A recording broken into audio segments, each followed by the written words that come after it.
You're watching KSL Sports Live.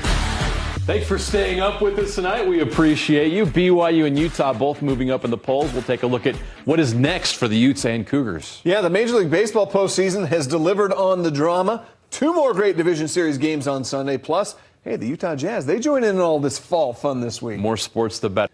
Well, 5 teams in the top 11 of the AP poll lost on Saturday, which means the Utes and Cougars are moving up, even on the bye week. BYU goes up 3 spots to number 14, 1 ahead of Texas A&M, 1 behind LSU. The Utes up 2 spots. They are ranked 16th.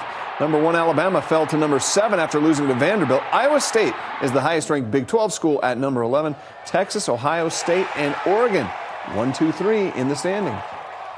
Well, the bye week also gave us a chance to do some early season evaluations on the Utes and Cougars. Stevenson Sylvester joins us to do just that for us this weekend once again. We're going to begin with BYU. 5 games into the season, 5 wins.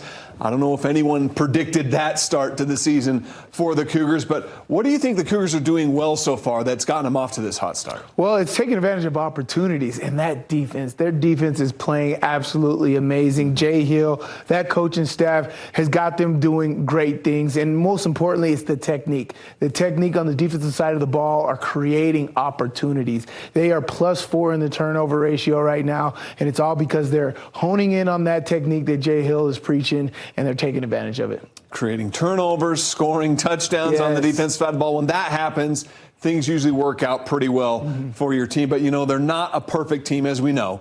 They do have some big tests still ahead this season. What does BYU need to keep doing better if they want to keep winning football games? Man, I think that BYU needs to continue on that offensive efficiency. Take care of the football, right? I know Kalani has preached it a lot about Jake Retzlaff, but honestly, when you get into the nitty-gritty of the season, you got to take care of the football. Your defense is doing great. They're averaging 32 minutes of time of possession at the moment, and they got to continue on to that and not put their defense in bad positions. Don't hurt yourself with those turnovers. They take care of the ball, turnovers, increase that running efficiency per game, they're going to be right where they want to be. I think we've seen little bits of that progression through those first 5 games, but you know, when you start 5-0, expectations, they get higher, especially for the fan base. So the big question here is, what does BYU have to do to get to that Big 12 championship game and possibly win it? Man, for me, I think that they have to continue to be aggressive on the offensive side of the ball, right? I think there's going to be a point in time with this season where the defense is just not going to be with it, and that offense is going to have to pick up the slack. When is that going to be? I don't know. Maybe against Utah later on the season, maybe against another opponent, but the offense is going to have to pick up the slack at one point in the season. Are they going to be ready for it? Complementary football, continue to put the pressure on the opposing defense, time of possession, and give your defense the best opportunity to pin their ears back and get after the opposing quarterback. I think health is going to play a big factor. It does with every team, right? But we're going to really see if BYU has that Power 5, that Power 4, Big 12 depth at this point, right? All right, thanks a lot, Sly. You're going to be back to answer some of those exact same questions, talking about the Utes, coming up in just a little bit. You're watching KSL Sports Live. With the big league playoffs, game 2 of the division series between the Mets and Phillies. Bottom 6, Phillies down 3. Bryce Harper at the plate just crushes it. 2-run homer to center field. That cuts the lead to 1. They'd go on and tie it. The Phillies actually took a 6-4 lead into the 9th. That's when Mark Vientos delivers his 2nd homer of the game. A 2-run shot to tie the game at 6. Cue the Nick Castellanos heroics. Into left field, down the line, it's a fair ball, and the Phillies have tied the series. Yeah, the series now heads back to New York, tied 1 game each. Waiting to hear what terrible thing happened after that walk-off. Game 2 at Chavez Ravine. Padres and Dodgers down 1-0. Mookie Betts and the Dodgers think they've tied the game. So does everyone else in the stadium except Jurickson Profar, because he knows he caught it. He's just trolling everyone, acting like he didn't catch it. It was that kind of night for the Padres. They hit 6 home runs, 2 of them by Fernando Tatis Jr. The Padres tied the series at 1 game apiece. Please join me in congratulating Clayton Keller on becoming the first captain in the history of Utah HC. Yeah, the Utah Hockey Club named a captain. You know, the last 3 years, Arizona didn't have a captain. Coach Andre Tourney opted to go with more of a leadership group. But now, year 1 in Utah, Keller will wear that Captain C on his sweater. Yeah, it's a huge honor. It means so much to me. We're making history here today by naming the first ever captain of this new franchise. My dad always told me growing up that, if there's one guy to watch, it's Sidney Crosby, how he acts away from the rink, how he is at the rink, how he treats people with respect, and, just nothing but good things said about him. So that's something that kind of always stuck with me. It's just 2 nights from now. NHL hockey will officially be underway here in Utah. The Utah Hockey Club's inaugural season opener against the Chicago Blackhawks. It's a game that you can listen to live on 97.5 the KSL Sports Zone or the KSL Sports app. Now, through the preseason, a lot of roster spots and contracts were earned to get to this point. Kyler Yamamoto, he's one of those players who impressed. He scored 3 goals in 6 preseason games. Today, Utah announced that they have signed Yamamoto to a 1-year, 2-way contract. Yamamoto played in 59 games for the Seattle Kraken last season, and he was a first-round draft pick by the Oilers in 2017. Coach Bear is excited to have him. He can play every role, and I said it many times, but we put him in every situation during that camp. Depth role, top end role, power play, PK, closing a lead, trying to get the go-ahead goal or whatever. So he's been really good. He can feel really good about himself.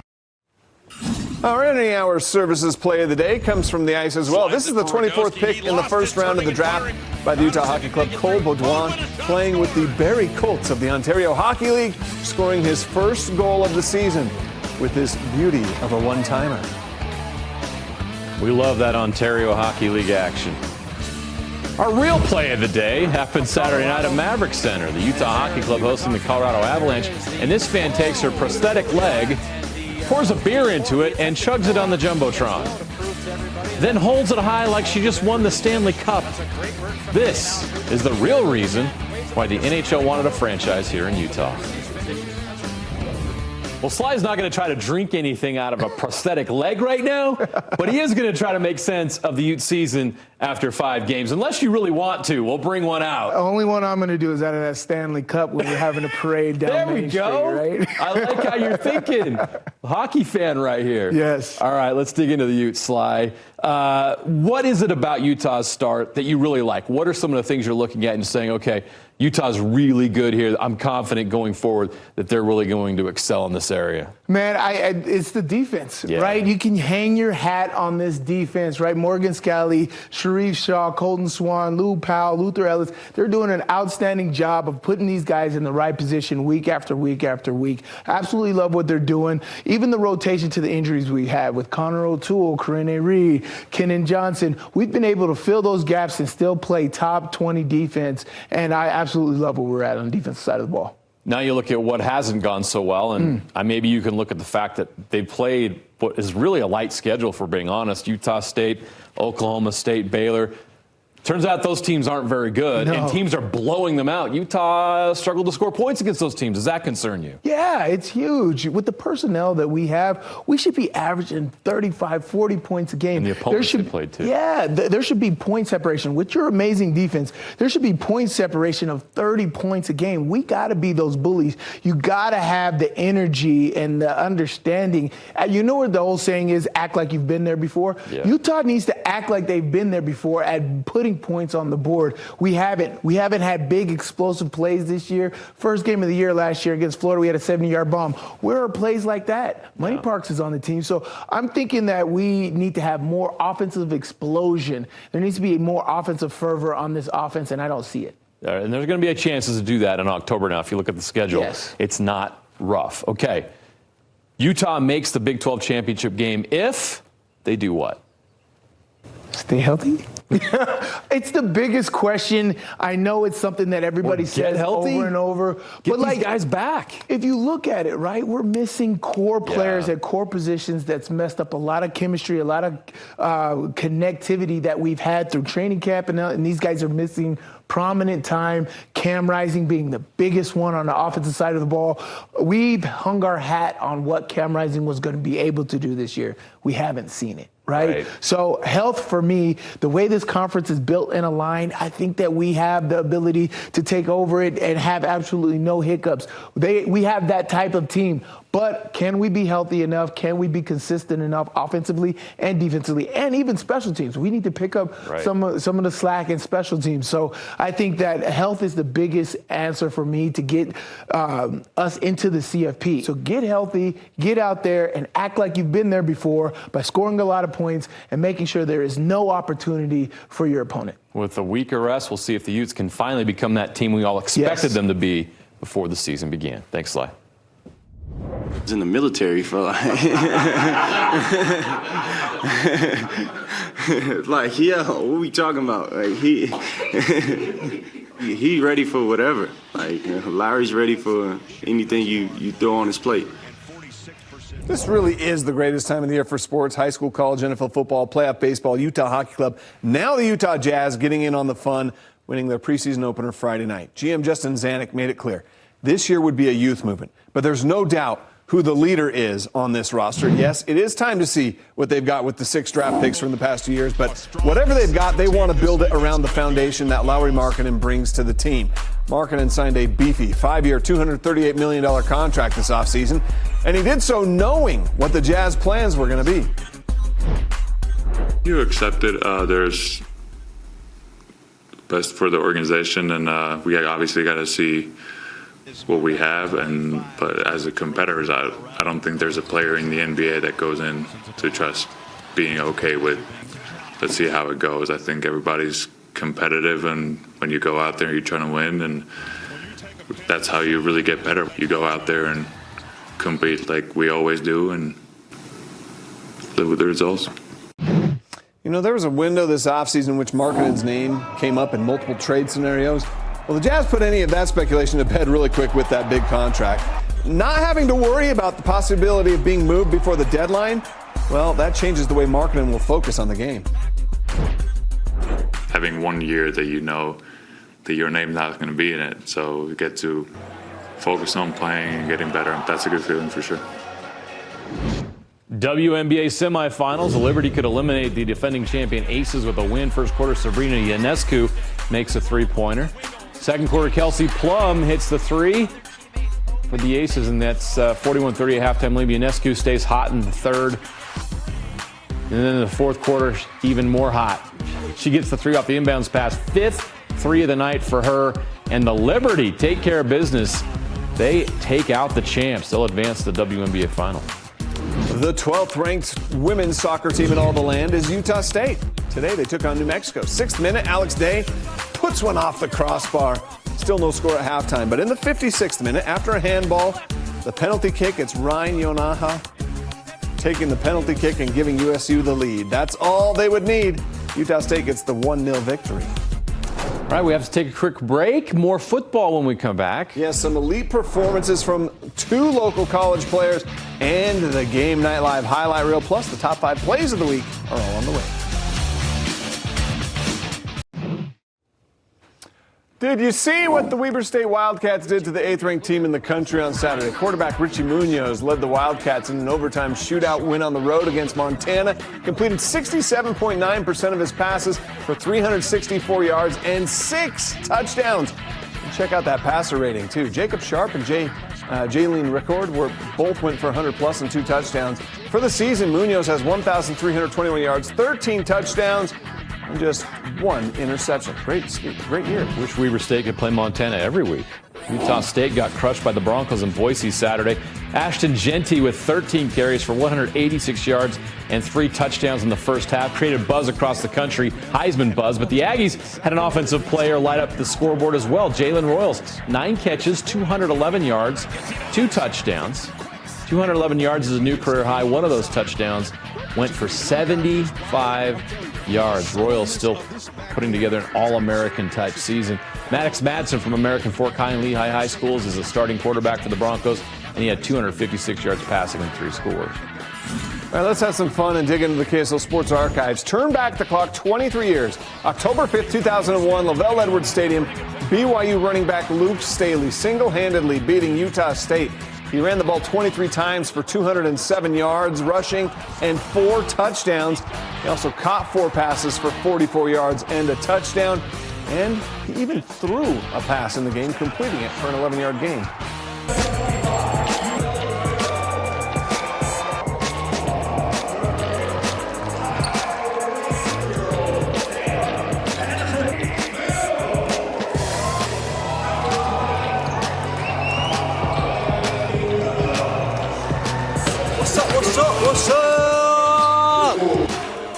What's up, Jordan Clarkson? The Utah Jazz having a bit of fun on Saturday afternoon. The preseason began on Friday. The season opener tips off in 2.5 weeks. But on Saturday, they held practice for a special audience at a special venue. The Jazz had their open scrimmage up at Hill Air Force Base. They played a game of 4 8-minute quarters in front of an active and retired military audience with their families as well. A chance to do something for those in our community that give so much for our freedom. And for Jazz players like John Collins and Cody Williams, well, they get it. They grew up in military families. In fact, Collins was born at Hill Air Force Base back in '97. Nah, he's born here? At Hill Air Force Base. Nah, I actually had no clue. What in the world?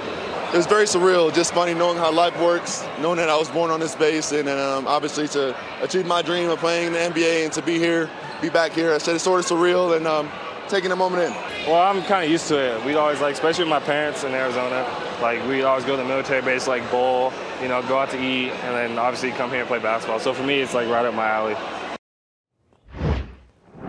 All right, we're getting closer and closer to the state football playoffs. Can you believe that? Just 2 weeks left of the regular season, and the excitement is at a season high. Yeah, don't believe him? Well, maybe the Game Night highlight reel will convince you.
Week 8 gave us a cornucopia of great plays. It's a very fall thing to say.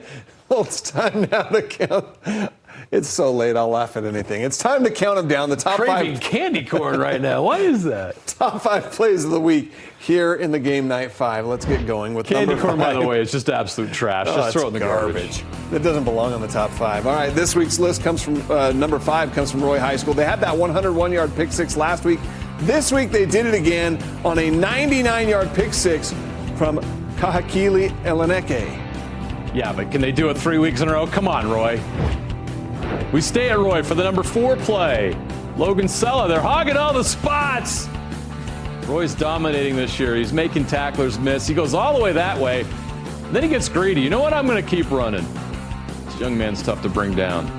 He's going to go the other way, all the way for 6, helping Roy stay undefeated. They are a contender, no doubt. Number 3, Bingham wide receiver John Kulamushi, reaching out, pulling it in. The one-handed catch deep in the red zone. Bingham got the win over Riverton. Number 2, Spanish Fork. Who does number 2 work for? The double pass works for the touchdown, but Spanish Fork came up short. Provo rallies and wins. All right, the top play of the week Lone Peak's Cade Hansen breaks up the pass in the end zone, and it's Landon Goff who comes flying in. Look at this. The one-handed interception. Slow it down. Whoop. I mean, this is one of those plays they would have gone to review for in college football or NFL, right? But we don't have that. Like, look. He caught it. Yeah. It was awesome. That's a pick. There's where we're going this week for the Game Night Live Game of the Week.